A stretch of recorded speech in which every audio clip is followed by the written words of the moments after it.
Firing Line with William F. Buckley, Jr. Tonight's guest, noted author Paul Gudman. Mr. Paul Gudman is, roughly speaking, everything, except, as far as I know, a basketball player. Everything else he excels in. I suppose I should list Mr. Gudman's eccentricities. He is a pacifist, a bisexualist, a poverty cultist, an anarchist, and a few other distracting things. I'm not a poverty cultist. Oh,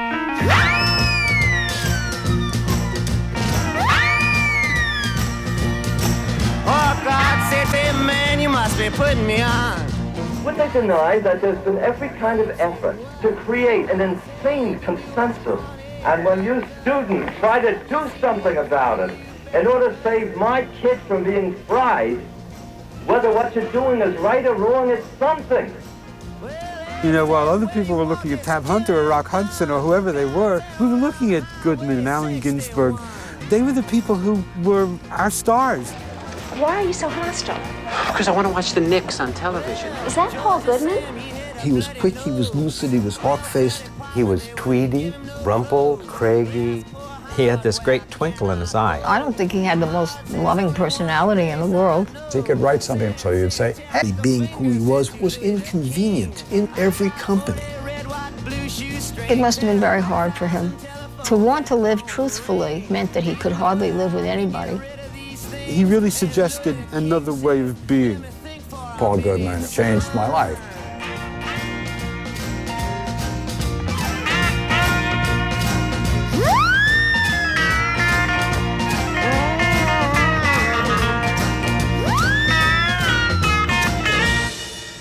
We've got here in the studio 4 men who will react, I imagine, in very different ways.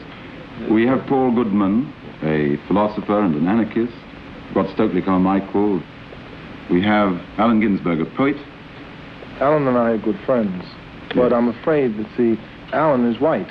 Wait a minute, listen, Stokely, look, Allen and I'm not defending the United States. Look, Allen and I are queer, for instance, I take it. And I don't know about Allen, but I don't know. I assure you, we go through plenty of indignities in our life. Oh, man, come on, you go through indignities. Of course, he had his corncob pipe, his beat-up sweater, tousled hair, his baggy corduroy pants, a sideways grin, and that was one of his characteristic expressions, slight bemusement at us children. Why don't you write a book about juvenile delinquency? That's what the book was supposed to be about. We see groups of boys and young men disaffected from the dominant society. The young men are angry and beat. The boys are juvenile delinquents. These groups are not small, and they will grow larger. Certainly, they are suffering. Demonstrably, they are not getting enough out of our wealth and civilization. It is hard to grow up in a society in which one's important problems are treated as non-existent. It is impossible to belong to it. It is hard to fight to change it. The effect must be rather to feel is the harmonious organization to which the young are inadequately socialized, perhaps against human nature, or not worthy of human nature, and therefore there is difficulty in growing up and will not be finally remedial by better techniques of socializing. There was a whole generation that didn't know what to do with themselves.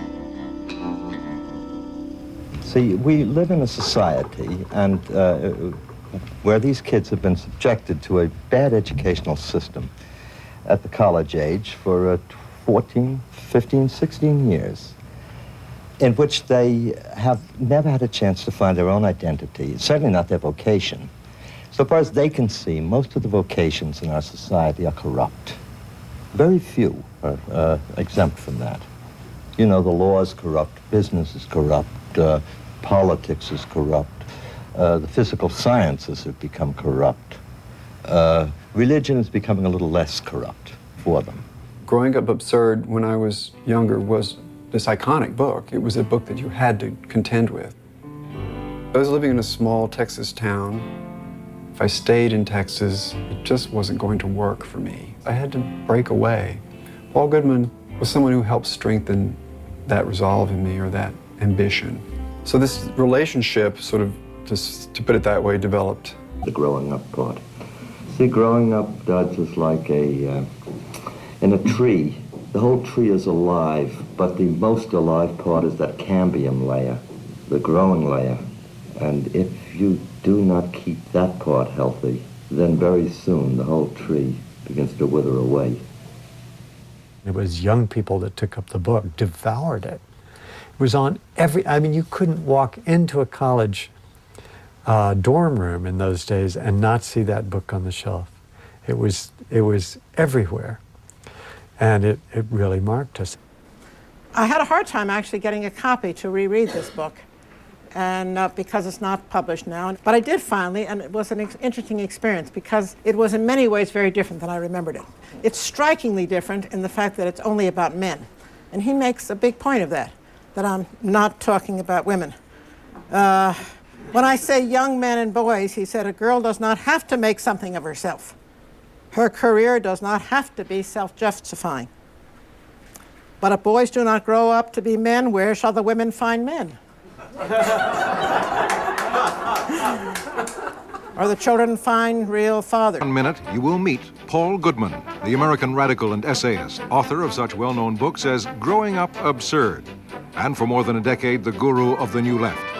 Paul Gudmane, talking about the new youth with Pierre Burton in 1 minute. I know what ails these young people. I think I understand what their justified grievance is. I think I know what in our society has caused it, and morally they're 100% in the right all along the line. I don't think they know what the score is and will ever find out by themselves. Never, never, never.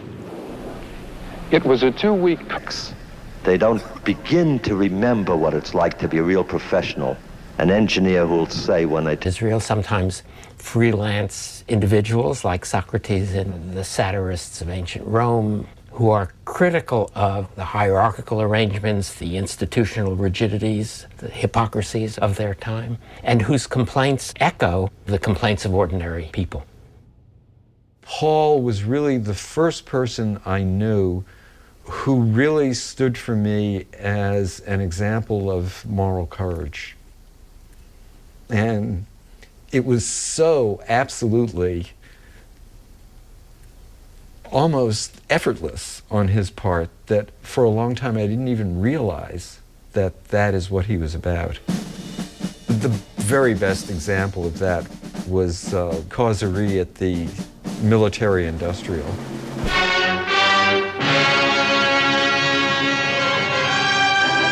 Thousands of demonstrators opposed to the Vietnam War assembled in the nation's capital for a mass protest. Here's Paul in the midst of Stop the Draft Week in October of 1967 to give a talk in a government building to arms suppliers, arms profiteers, research and development people and so on, and point after point called them on the carpet for what they were doing, all under the rubric of it is precisely you people who are ruining this country. You are the military-industrial of the United States, the most dangerous body of men at present in the world, for you not only implement our disastrous policies, but are an overwhelming lobby for them. And you expand and rigidify the wrong use of brains, resources, and labor so that change becomes difficult. But he withstood the jeers and the catcalls and all of that. That is the best public example I know. These remarks have certainly been harsh and moralistic. We are none of us saints, and ordinarily I would be ashamed to use such a tone. But you are the manufacturers of napalm, fragmentation bombs, the planes that destroy rice. Your weapons have killed hundreds of thousands in Vietnam, and you will kill other hundreds of thousands in other Vietnams. I'm sure that abroad, but you would say it is necessary for the American way of life, at home and abroad, and therefore you cannot do otherwise. Since we believe, I and those people outside, they should be wiped off the slate. I think he's a sort of figure that's hard to classify.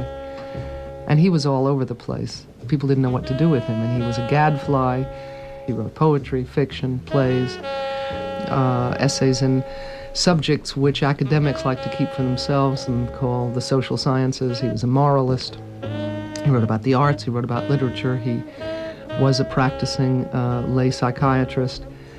I think he made people uncomfortable. He was a professional outsider.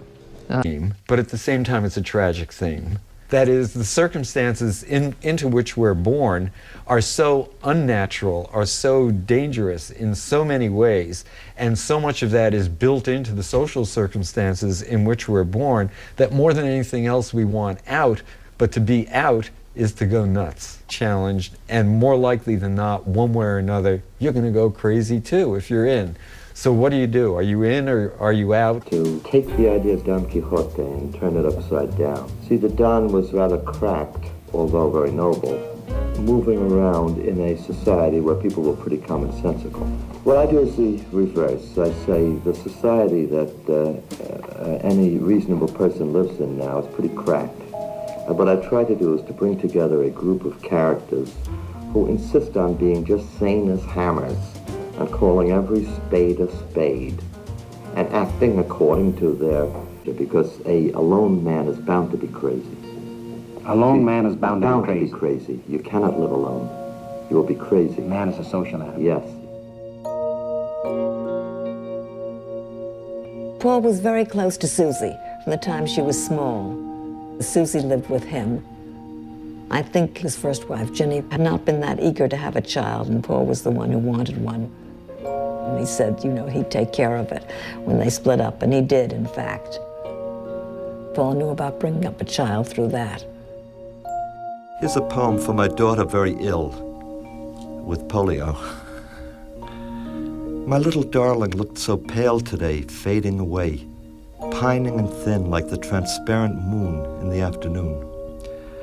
I cannot sleep, obsessed by Susie's colorless, cheerless face and bony body in my arms too light. She who was bright, comparable to the meadow flowers. Alas, that the mowers passed and did not spare. Their petals droop, my shoulders stoop for fear, and neither can I breathe for fear. Nay, hear my prayer, nature, who alone healest, and not wishes, nor art, nor pity. And do thou, Creator Spirit, visit her with the quick future that alone stirs to courage and to walk and to work. Was it hard for him to be the mother and the father, or was it hard for me? I don't know. Hard for him is a hard question. I mean, it's obviously what he wanted. He made that happen. There are other things he could have done. I think that was the way it was, with some grumbling. On the other hand, there wasn't a mommy figure to be there, and he really was there tremendously. Dinner at Paul Gudman's. I enjoy Paul and company and their peculiar otherworldly beauty. The little boy, Matthew Reddy, is still awake and dirty and pagan. Back at the Gudmans, Paul reads us the end of Faustina, the best new play that I know. Matthew Reddy is asleep. The huge dog Tinkerbell is quiet, and the atmosphere calm. With Matthew, it was like being himself born all over again. A new chance in life, you know, a boy who can be me and who can have a life that I didn't have. Ready is the password before aim. The past is ready not to intervene if I stand out of the way. And in the garden, the animals stand ready to be named, ready like a drunken father with admirable precepts. I hereby name my son for that which I am not.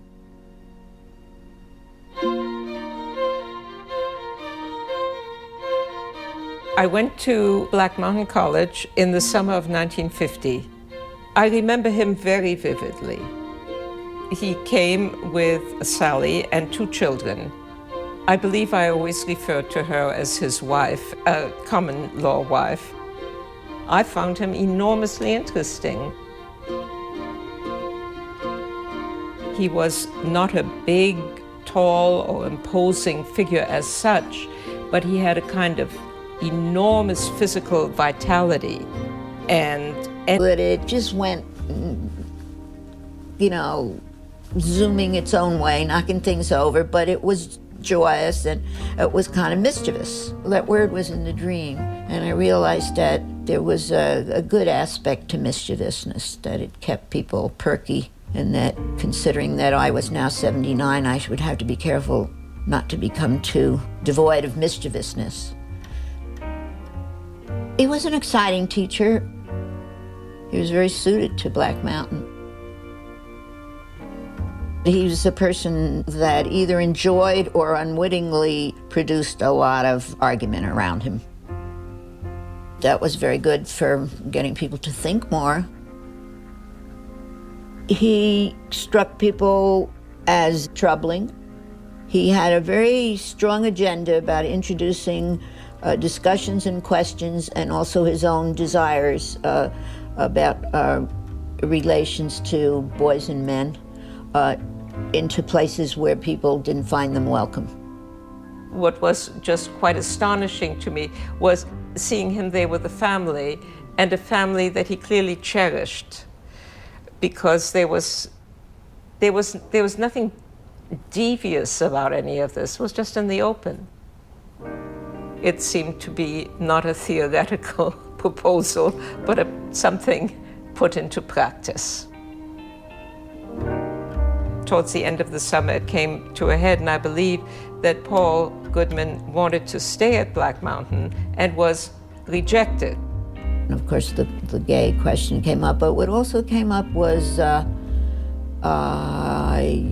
urinating on the ball field, pissing on the ball field.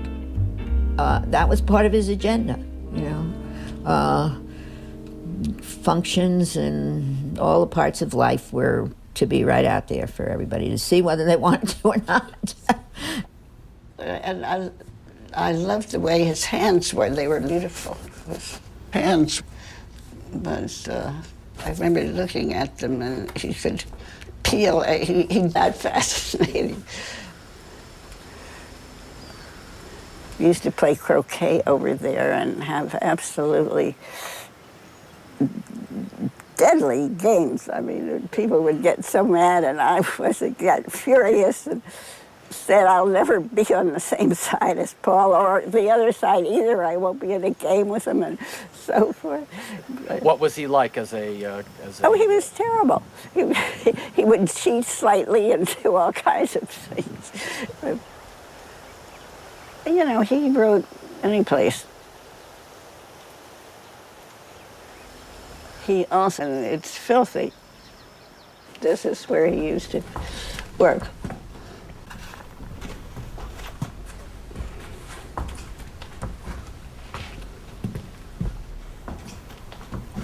I don't know at what point I began to read his work, but at a certain point I began to read not just his political work, but his book of stories, which I admired very much, his quite marvelous poems, many of which really are so thoughtful and so brilliant. He was really bold and brave. Here was a man who was writing poems that dealt with homosexuality in such a frank way. It was shocking to me. I felt liberated by them. They were beautiful to me. They were strong poems. They were the poems of a man. The sonnets like, God damn and blast, into a fist of dust reduce me, the contemptible I am. If I again hinder for guilt or shame, the blooming of my tenderness to lust like a red rose. I have my cock traduced, to which I should be loyal. None to blame but me myself, that I consort with them who dread to rouse me onward and distrust what has a future. Let me bawl hot tears for thee, my lonely and dishonored sex, in this fool world, where now for 40 years thou begg'st, and again thou begg'st, because this is the only world there is. My rose in rags among these human wrecks.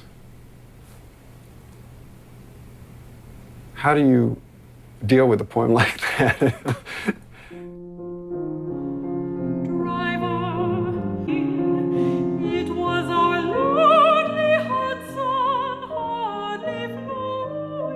One of my very first songs was the Lordly Hudson on Paul's poem of the same name.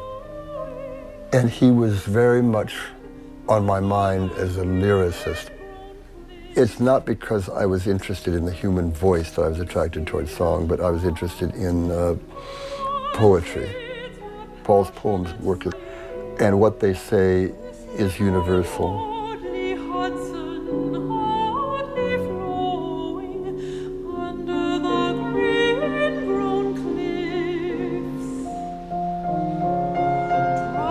I don't know if he influenced me, I suppose he did. Not in social style particularly. He didn't suffer fools gladly. Me and Frank O'Hara would be the leading poet of that. When Frank died, within 2 or 3 years he got from Paul Gudmane, which were writing poems on his cuff while he was in a bar drunk or in a Turkish bath or something, and not making them Ezra Poundish or T.S. Eliotish, but writing "My heart is breaking, I can't help it," or "I love you," or straightforward poems, or as Frank, or "I got up this morning and I baked a pie because Jennifer was coming this evening." I do this, I do that kind of poems. And Paul started that business. Be quiet, heart. Home. Country for New York. Nobody offered me to the muses. I imposed on them. I had no father to rebel against, and I have lived by making trouble. I had no guidance. There were anyway no choices, but I staggered from need to need. Now I am like a father to these boys. What good can come of it? Why should they be loyal? Percy and Paul came from a rather strange family. Their father had a love affair. Percy must have been about 6 or so, 7, and he never saw his father again. And Paul, of course, never saw his father.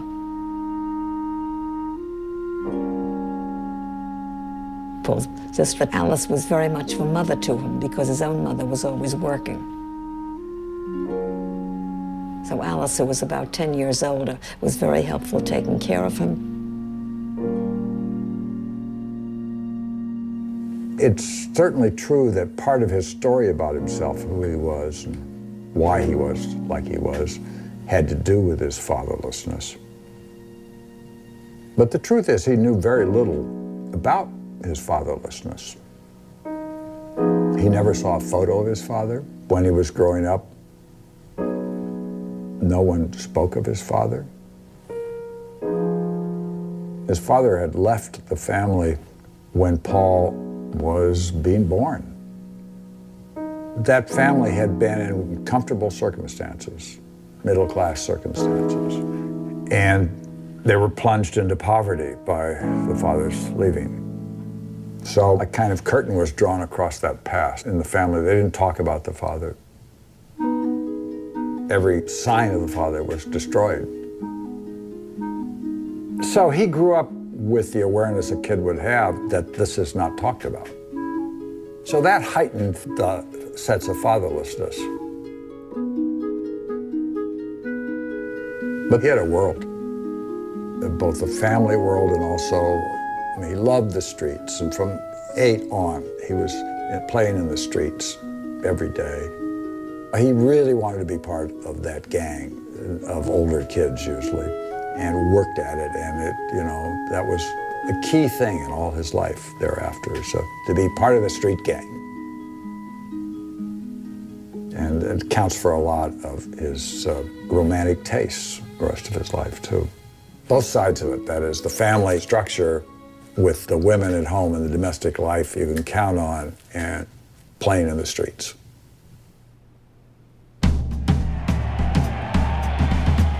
Students join on a nationwide protest. Nothing like having a riot to work up that anti-friends. activist in the City College political scene of that day, 1930, said to him, "Paul, you talk just like an anarchist." So Paul immediately went to the 11th edition of the Encyclopedia Britannica and looked up anarchism, and there he found a wonderful essay by Peter Kropotkin, you know, the quintessential communal anarchist, and read it, and then, you know, sort of became an anarchist. The question is not so much why didn't Paul become a communist like so many of his City College peers, but why did they become communists? You know, I mean, good grief. He had graduated from City College, magna cum laude, and no fellowship followed. Nobody said, "Come study more with me." And that was very bitter because he brought it up a lot. What he did do, though, which really impressed me, was he just walked up to Columbia, sat down in the graduate philosophy courses, and was allowed to take part. Now, this is the end of the Depression. The teachers were happy to have him, apparently, so he just sat, he audited, took the classes, and eventually took a class with Richard Peter McKeon, who was an amazing philosopher, who took him to Chicago on some kind of fellowship, and then he got his degree from Chicago. Commentary magazine, and there was a whole stable of them, the New York Jews, who were also the New York intellectuals. They all wrote for commentary, and they invited Paul to write too, and he wrote a lot for commentary. Did I know that I was in the world of the New York Jewish intellectual? I mean, later on, we would go to parties with Irving Howe and Daniel Bell, people who later became conservative. They'd all be there. And what the parties were nonstop talk about matters of extreme weight. And I thought it was fabulous. And I didn't know, I didn't have a perspective that all these guys had it's not really like weapons training, but they really had been to school to learn how to argue with one another. And we'd talk about Kant, and we'd talk about Kennedy, and we'd talk about the Cold War, and we'd talk about the community of scholars. He was a personality. You know, Paul was always, he was very lively. He was hilariously funny to be with. I mean, when he was free of that, free of his loneliness. Quick jokes, quick. It's almost like a written down of kind of routines that happened all the time. And that was just like a lot of fun and very interesting. So this continual interesting commentary on ideas, on people, on politics, continual kind of psychoanalysis of people that was kind of nasty but useful to me.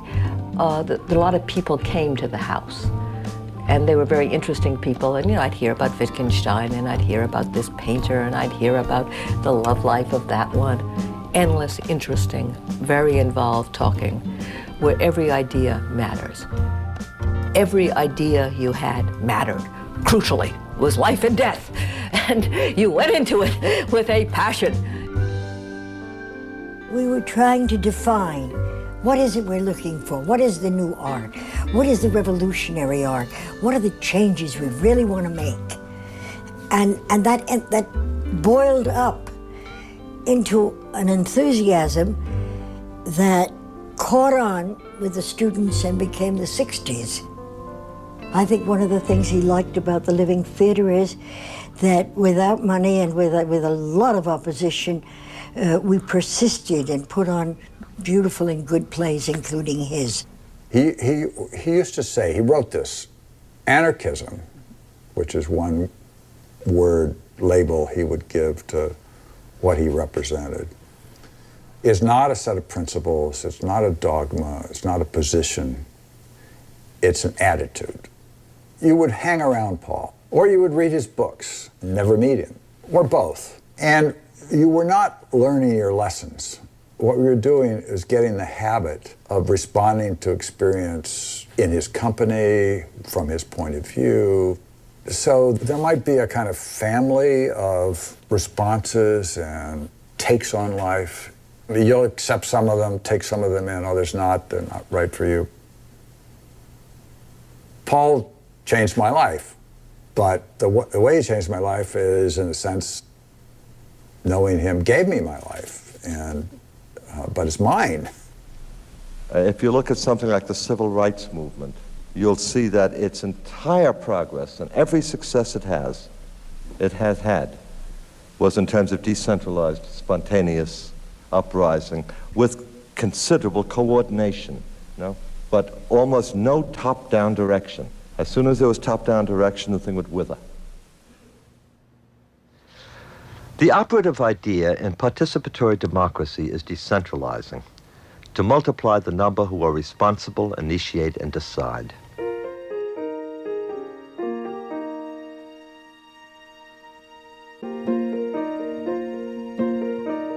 Communitas is basically their idea or decentralized society that's tied to ways of life and means of livelihood, the subtitle of Communitas. Paul and his brother Percy, the architect, wrote together. It's a classic. In Stony Point with John Cage and the Williamses, they have built their an idyll out of the theories of Paul Gudmane and the Shakers and the anarchists. I did love the book Communitas. I know I recommended it to many people. We did use a way of thinking that we had learned from Paul Gudmane and with discussions with him in my life, which far back before I ever met Paul Gudmane, but were really brought into focus and developed by his thinking and writing. I suppose a lot of people might remember the proposal to ban private traffic from Manhattan. Only taxis and public transportation would be permitted. One of the big problems in Manhattan was that there were too many cars, and that you had to be quite bold in order to control a traffic problem. And the drawings and the practicality of it, the big car parks at each of the bridges coming into Manhattan.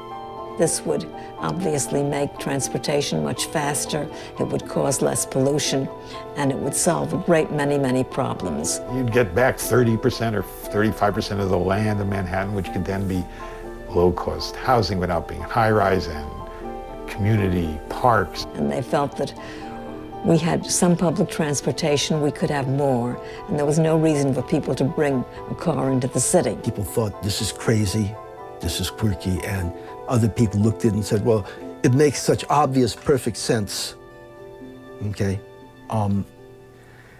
Well, we're still talking, but it's maybe a little closer. Just to consider, is this relevant? Again, we have the Friday, November 24th Times, bigger push for charging drivers who use the busiest streets. They've already implemented this in London. Remember, there's one line in banning cars where they say we could charge a fee to make it prohibitive. They're discussing congestion pricing, but they're not discussing it in as radical a way as Gudmane was. Gudmane's way of thinking is the right way, meaning that stuff that is made should not just be made only to solve a necessity. I mean, you should think of the ecological. On to what we already know. Mr. Gudmane is a stern and interesting critic of American educational axioms, and we are here to discuss whether public schools are necessary. If any of you believes that this is a shocking subject even to bring up, steel yourself for something worse. Mr. Gudmane doesn't believe that literacy is even necessary. I'd like to ask, would learn to read and write anyway, because they're so exposed to the code. By age 9 or 10, if no effort whatever were made to teach them to read and write, just as they learn to speak with no effort. On this axiom of yours, that it is not worthwhile. No, that's not an axiom. That's attempt. an hypothesis. Well, I'd want you to use a hypothesis. I'm usually more reverential towards what you write and treat it as axiomatic. Then let's pursue then your hypothesis. Yes. In that time, reading Gudmane criticizing the educational system and said, speaking in growing up absurd of the various kinds of absurdities it taught, was enormously freeing, because it said, yes, it's okay to the feelings that are growing in your belly about the bad effect of this environment upon you. You're not nuts. Mr. Gudmane, what are you going to propose before the hearing today? Well, fundamentally radical decentralization, not like the Bundy plan. I want to go down to tiny schools of about 25 with 4 teachers. I think I can show, and we've had experience of that you can run such schools at exactly the same cost as we now run schools with 28 or 30 kids and 1 teacher. Realistic staff-wise, and then I can show you have enough teachers. For instance, I'd use a license, in each little school I'd use a licensed teacher, a housewife, a college graduate who has taken no education courses, and a teenager who's literate. It's realistic economically, it's realistic pedagogically, it's unrealistic politically, because the teachers' union won't stand for it and the Board of Education won't stand for it. But then they are wrong. Well, it's actually really useful to think in a utopian way with a practical veneer, so the practicality is pedagogical. And that Gudman could make you think about all those things, and that they're not inevitable, that they were human choices of what to do with the technology, and they could be made differently. And sometimes this was a sly pretense of being a moderate. He's not asking for a lot, a very lot, as in his utopian essays and practical proposals, which were often highly impractical, but slyly claiming to a kind of plausibility, a sly plausibility. Yes, of course you can have universities without administrations, only you can't do it tomorrow, but yeah. What could be done, how it could be done, why that conception is the most direct and probably the only one which really works in the end, and then hope that you educate the public. Just what the professional has to do is to elevate the public to sense.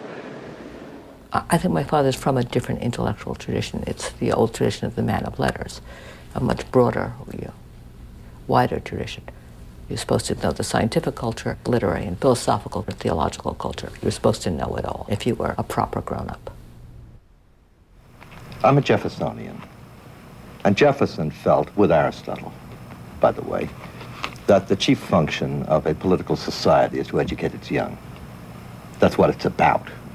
And we ought to be spending much more money on it than we do.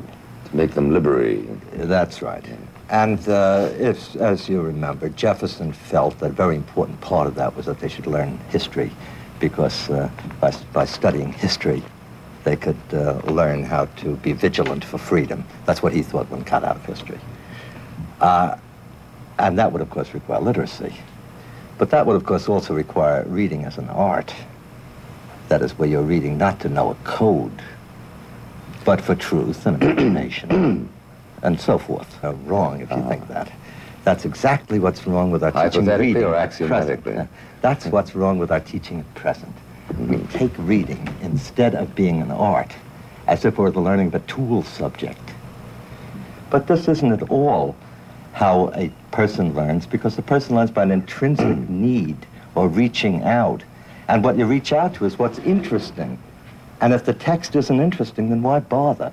For instance, if I teach elementary Latin, and I have done this, I have, unfortunately, in my career had to teach elementary Latin, I at once wrote them a little manual which was pornographic. Because every kid of 11... Vision of teaching procedures, but why do you go on to make the inference that the entire public school system ought to be... or children, let's say, in New York City, 50,000 teachers, and 1 million children, it will always be run as social engineering. Well, there's plenty of pornography in New York City. Not in the school system, unfortunately. I wish there were more.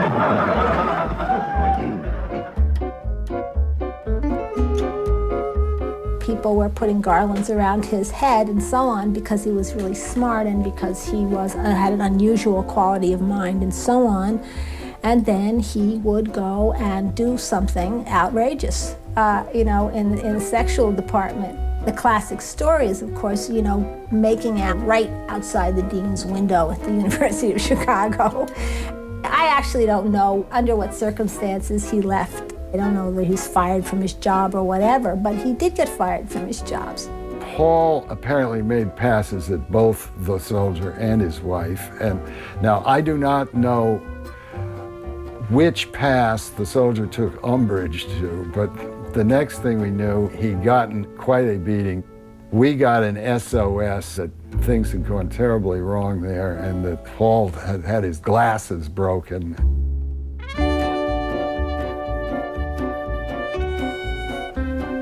That kind of openness was a help to me, I suppose, because he wasn't open in any political or blatant way.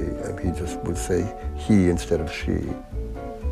He was not handsome by any, and he always wore his glasses and so forth, and he didn't work out. His vice when he went into a bar was not drinking too much, but making passes to people who weren't interested. And he tried to seduce people through intellect rather than, but when he went to bars on 42nd Street, I don't know how many sailors are impressed with talking about Proust. And he made passes at literally everybody, I mean everybody. Then he would go in the afternoons wandering the streets, sit in a bar maybe. This was a cruising time, you know, he was always, as he put it, looking for love where it cannot be found. Love, you know, meant momentary infatuation, promiscuous, and sometimes along the Hudson, along the rocks. Just padding around.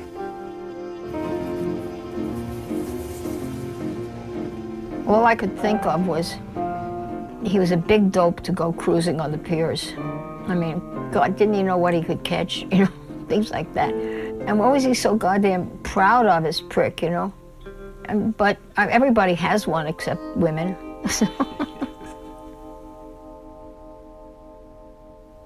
He used to pride himself, I think this is a little comic, on always being home for dinner. You know, I mean, big deal. Who was cooking? That's the real question. And of course, Sally was always home for dinner, cooking. Even though neither one says no, to get both bodies to appear has been a science I don't know. Though I a yellow hood can wear and slashes blue and sleeves that flare, yet times we kiss and times we blow, and other times we just sit near. But happiness is touch and go. He's off to work, money's low, my wife is lonely, I love her. He keeps on terms with Tom, and we both here and there. Nevertheless, we whisper slow, sweet talk in each other's ear. But happiness is touch and go. Mercury, bring the distant near. Apollo, make the sun go slow. Linger longer, fleeting year. Happiness is touch and go. I didn't feel left out of, I mean, I certainly didn't want to be part of his wandering around picking up guys in bars. It just was another thing about him that was different, but there were plenty of things about him that were different. He never bothered about how he dressed or how he talked and or who he antagonized or things of that sort. So. And he was Jewish, and that was a total mystery to me. I'd never known anybody Jewish either. I was fascinated, you know, by his intellect, I guess, and I just liked him from the moment we met. Did he encourage you to, did he encourage you to have affairs? Absolutely not. Become furious if I did. Did you, was that ever an issue? Occasionally it was an issue, not very often. How did you feel about that? Mad. Yeah. After went to Harold Norse's. Harold also invited the Gudmans, but they refused on the grounds that they were enjoying connubial bliss. Guess whom I'm madly in love with? Sally of all people. My God, it's wonderful, quotes Harold of Paul. Everyone is pleased, as though some family black sheep had settled down to the satisfaction of aunts and uncles. Paul never picked up anybody to. He was a teacher to everyone. I'm sure, I don't know about his casual pickups, but I'm sure, even if it was a quick blow job, that he gave him his best called A Plane to Pittsburgh. The ills of this world are mathematical, as Kafka said. I noticed 3 fellows boarding the plane that I'd like to sit next to me. But the 96 seats are assigned at random, and even discounting the pairs who sit together, the odds against my happiness are overwhelming. So it proves. Oh, I keep at it, disturbing my obnoxious seatmate. I get up and walk the aisles and ask for a match. I beat my brain for a pretext to exchange seats, but nothing is plausible. Anyway, the weather is rough and the pilot keeps flashing, "Fasten seat belts." So I give up and write these sentences to pass the time, to make do. The evils of this world are mathematical. They are mathematical. The goods I have found don't fall into my lap. Some people have a lot of luck. Others, worse off than I, don't have a chance to even make an effort. The blonde with the squinty eyes was best, though not the best looking. Blue-collar class. There's quicker savvy in a boy like that, for a short flight. And there's Pittsburgh. Yes, and another thing, the lower-class boy would have had less prejudice against how old I am. He would have fewer notions. Kafka himself was in the actuarial business. He would know.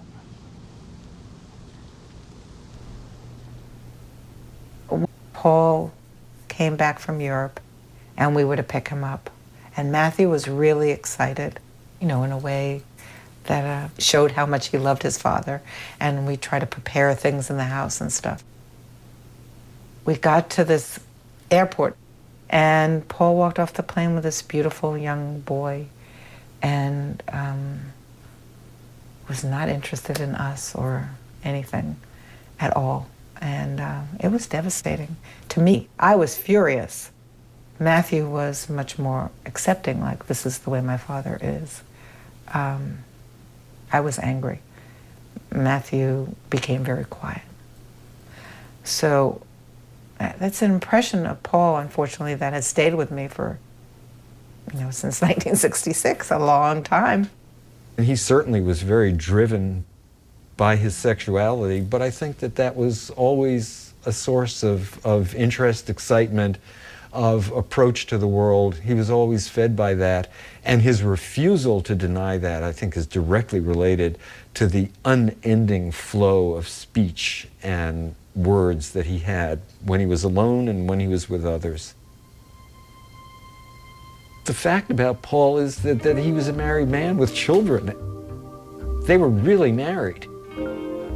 And I don't think that for all the trouble that there was between them, he never was prepared to leave that relationship. And I actually think he couldn't imagine life without that relationship. I mean, I think it was bedrock, core relationship. Before, somewhere in the late 40s, Paul was the happiest person with the most pleased smile on his face, filled with all that juice of life. It's almost a smirk sometimes, like, man, this is life, you know. A set of things happened to him in the 40s that made it all kind of crumble. There was domestic unhappiness with his first wife. There was the war. He was a pacifist who was developing his pacifism. This mass murder that the war was got him in a lot of trouble because, you know, he made seditious statements in print. He had enemies who were partly his enemies over that issue. Partly there were people who hated him as a homosexual. I mean, bisexual was what he actually was.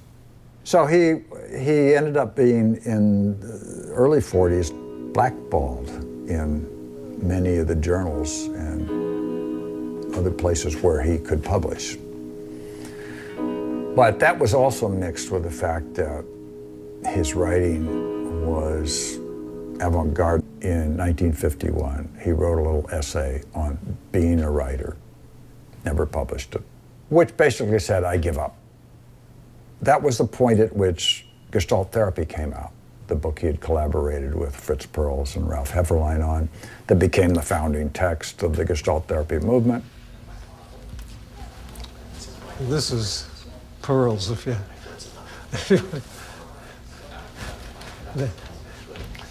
Now, what some people have asked is, how did it be that these two guys got together? We don't know that they really... Something clicked. There was some kind of synergy there. Paul practiced as a therapist for 10 years. He decided that he was always talking to people about their problems anyway. So why not open shop, you know? And so he did. I've begun psychoanalytic sessions with Paul Gudman. I've been seeing him 3 times a week for a little over a month. The basic technique is this: not to explain things to the patient, but to provide the patient with opportunities to understand and to discover himself. For this purpose, I manipulate and frustrate the patient in such a way that he's confronting himself. We are going to have an interview for half an hour.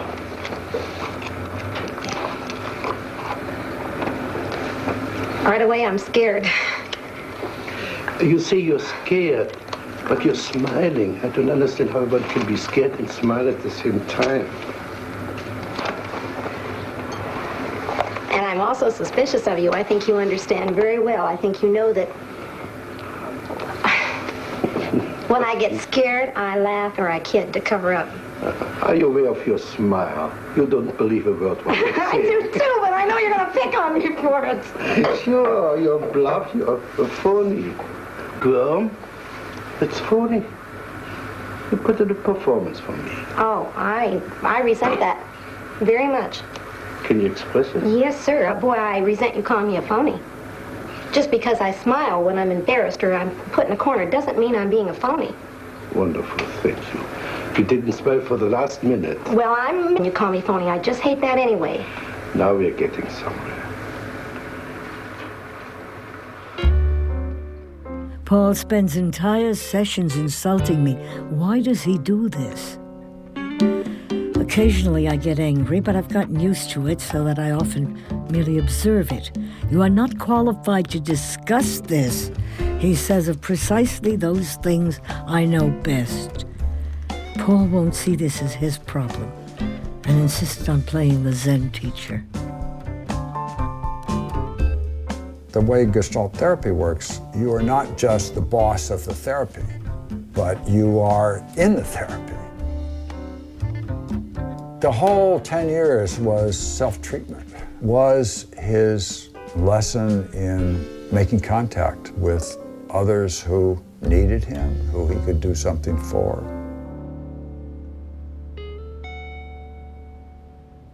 Another thing that's wonderful about the work that he did for Gestalt psychology was to advance that notion of the boundary as something that is flexible, that dissolves, that comes back into place. He was there for me, and I think for members of my generation, to violate boundaries. And that was, you know, between the life of the avant-garde artist and the university professor. There's the family man, there's the gay man. He just knocked those boundaries down. At least he changed the material from being a wood to something permeable. Gestalt therapy was not his calling, but it was his way of finding a new calling. The public role he would ultimately take was not as an artist, although he thought of himself primarily as an artist, but rather as a public intellectual and the philosopher of the New Left, the man who set the agenda, who had the ideas who taught the attitude that really taught everyone in the 60s. I'd like to start the press conference now by introducing Mr. Paul Gudmane. It was a 20 million mandate not to do precisely what he did. Now, I don't know whether he was lying or whether he's simply a captive. But in any case, the president received a 20 million vote mandate precisely not to go to Vietnam or to escalate that war in Vietnam. That's what that election was about. It was about the nuclear threat and about the Vietnam War. Under these conditions, our problem is how to restore substantive democracy in the country rather than formal democracy. You know, it spread out from him. People didn't know where it was coming from. Those ideas are still in our world.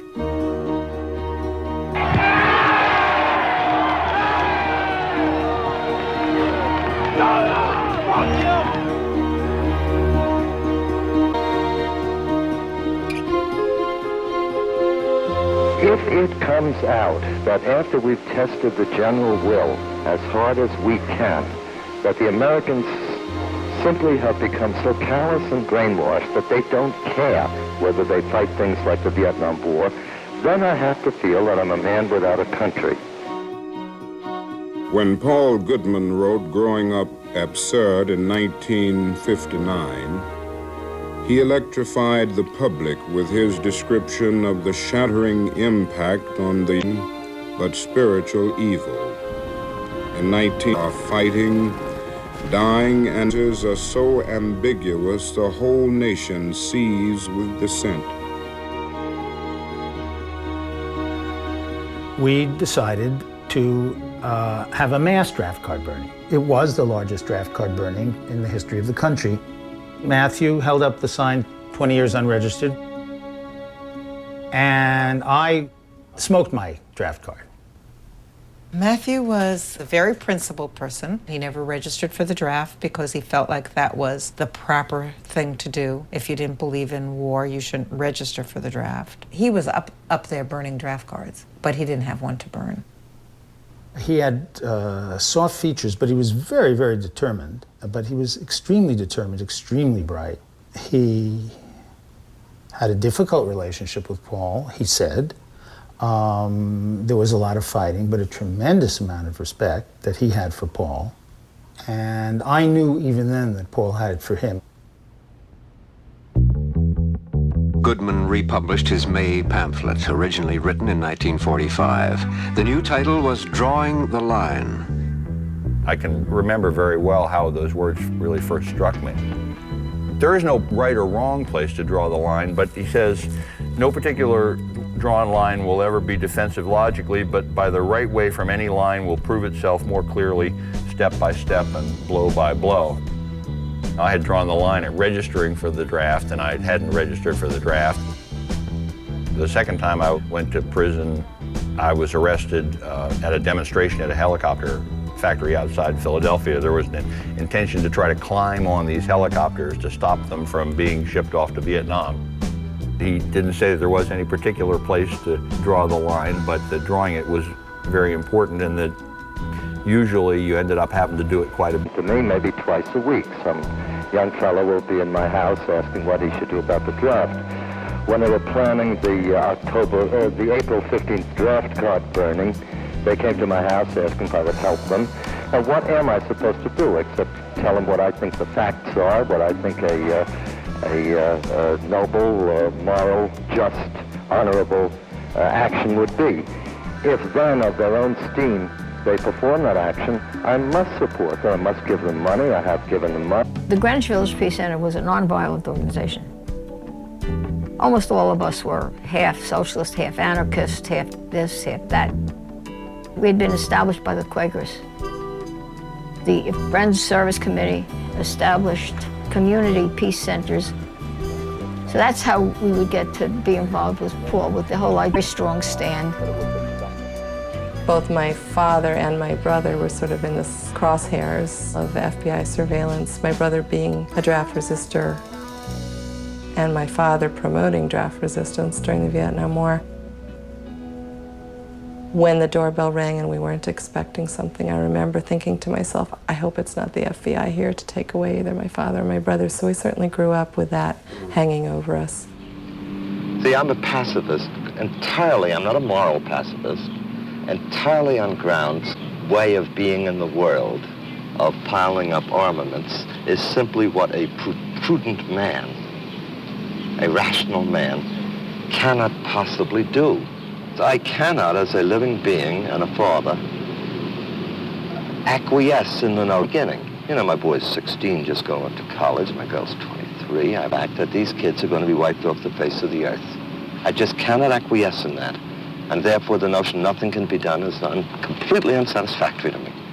Something must be done. And then when he got accepted, you know, you couldn't go into a dentist's office without picking up the magazine and finding an article by Paul Gudmman in it, you know, every day for 10 years. But it was a different world when he was accepted. It took away his identity, which he had worked hard building for all those years. And then decide what the truth was, which meant that he could hardly live with anybody. It's really tough.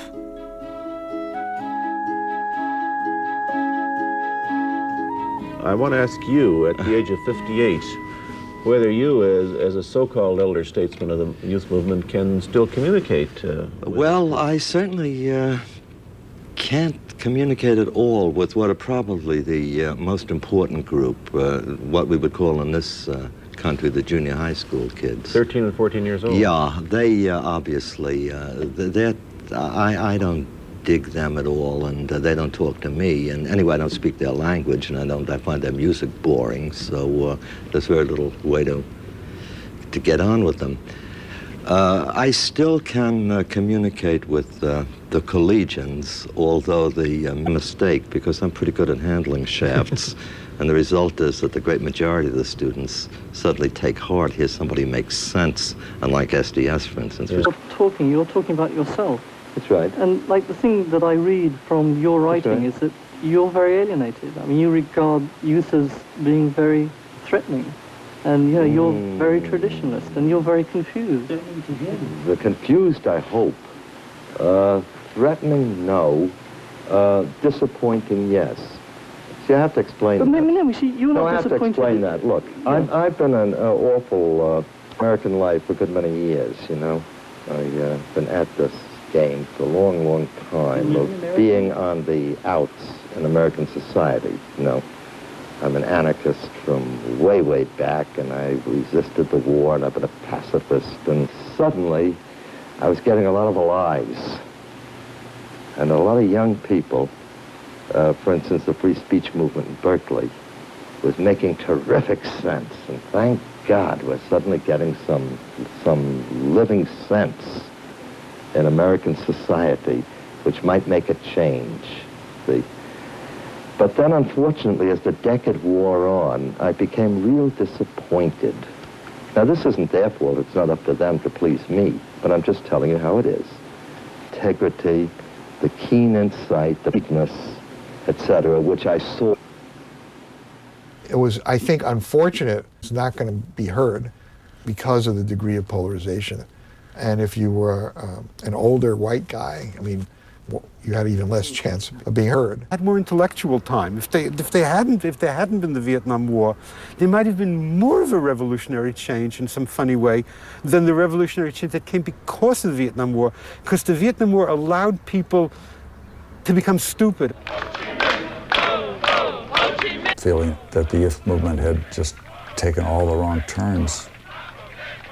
He didn't give up on them completely, but you know, he was heckled at his speeches after a while. The kids had made a mess. They had what looked like a great opportunity, and they ruined it. He was dismayed by it. He had wonderful expectations, as you could see from growing up absurd in human nature. And he also had a very keen idea of his limits. All at the same time, it takes a genius to bring those two together in one body. But that's what he was. That's why he was interesting. He didn't like the drugs, and he thought that they were just, not serious in their joy. He wanted people to be crazy on their own, you know. He believed that it was in all of us to be able to be like that. They didn't get him as a traditionalist. They didn't get him as part of a rich literary tradition because he was queer for young guys. Maybe that was involved too. And maybe it was. But they didn't realize that he was a wonderful writer, a fabulous poet, short story writer, interesting novelist, author of a great book called Empire City, writer in City Plan, therapist of the Living Theater, playwright. Mainly they thought of him as a pop sociologist and public speaker. Our children lived out some of their parents' ideas. Matthew was totally opposed to war and violence in every way. This was Paul's only son, and of course the fact that it was his son was of incredible importance. He was so proud of Matthew, and he always wrote about Maddie. North Percy. Playing too happily on the slippery mountainside, my only son fell down and died.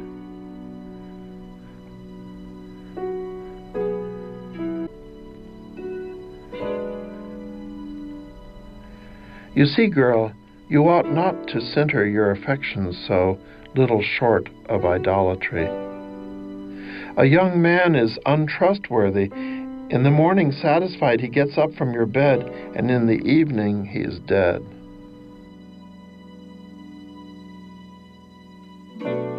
There was a rock covered with moss that Matthew used to slide down. And I think it was wet. And he lost his balance, and he tumbled over. I don't remember a lot about my father's relationship with Matthew, and I think that's because there may not have been as intimate a relationship between Matthew and Paul as there was between Matthew and Sally. They were very close, and I think Paul and Matthew had some distance between them. However, when he died, my father was devastated. Absolutely devastated, and I do believe that's what contributed to his first heart attack was his grief. I think he went very quickly downhill after that. He more or less stopped writing, maybe some poetry, but he didn't do much else. And more or less disappeared from my life. I think he became reclusive. It was His Gestalt therapy groups were a community in the Living Theater, especially when they were putting on his plays, were community. You know, he had a lot of little communities. But it was not satisfying, ultimately, to him. It didn't fill the bill somehow, so that he kept still feeling like he was an outsider somehow. And then there were occasions when he got fired or couldn't keep the job or they didn't want him. Those sometimes he spoke of as no community would have him. He just had very little ability to be comfortable as the human being he was. I mean, he spent a lot of time trying to make the world around him simpatico to the kind of human being he was as a gay man and a gay man with a family and as an intellectual and an educator and so forth. But I think no matter how much he had changed it, he wouldn't have been comfortable in it anyway. I think that was probably one of his big limitations. Sometimes I said I was marooned, sometimes that I was imprisoned, or was in exile from my land, or I was born on the wrong planet. But my daily fact, Lord, is that awake I am a coward, and in my dreams that say the cause, I have lost the address. I'm confused. All those years of work, trial, suffering, success, so on, when he also always thought that all of his work was perfect. that, you know, he never wrote a bad line. He was a great writer. He really, it's amazing the things he wrote first draft at the end of his life. Such prose with such complicated ideas, so simply, lucidly stated, so moving. Oh. Here's a poem for today, a poem by Paul Gudmane entitled, I Planned to Have a Border of Lavender. I planned to have a border of lavender, but planted the bank, too, of lavender, and now my whole crazy garden is grown in lavender. It smells so sharp, heady, and musky of lavender, and the hue of only lavender is all my garden up into the gray rocks. When forth I go from here, the heedless lust I squander, and in vain, for I am stupid and miss the moment. It has blessed me silly when forth I go. And when, sitting as gray as these gray rocks among the lavender, I breathe the lavender's tireless squandering, I liken it to my silly lusting. I liken my silly, indefatigable. Paul Gudmane is dead. Last night at his farm in New Hampshire, Gudmane, after suffering his third heart attack, died at the age of 60. Gudmane thought all his work of a single piece. I am a humanist, he once said, and everything I do has exactly the same subject, the organism and the environment. Anything I write is pragmatic. It aims to accomplish something. I felt an affection for him, which bordered on love, I guess as much as you can for someone that you've never met and never heard, who frankly never knew you existed. I'd read that there was going to be a memorial service, and to be sitting there with his family and people who also had known him intimately, who were men, it was a very moving experience and reinforced for me that I'd made the right decision. I was in a city where these things, we need to have it again around us.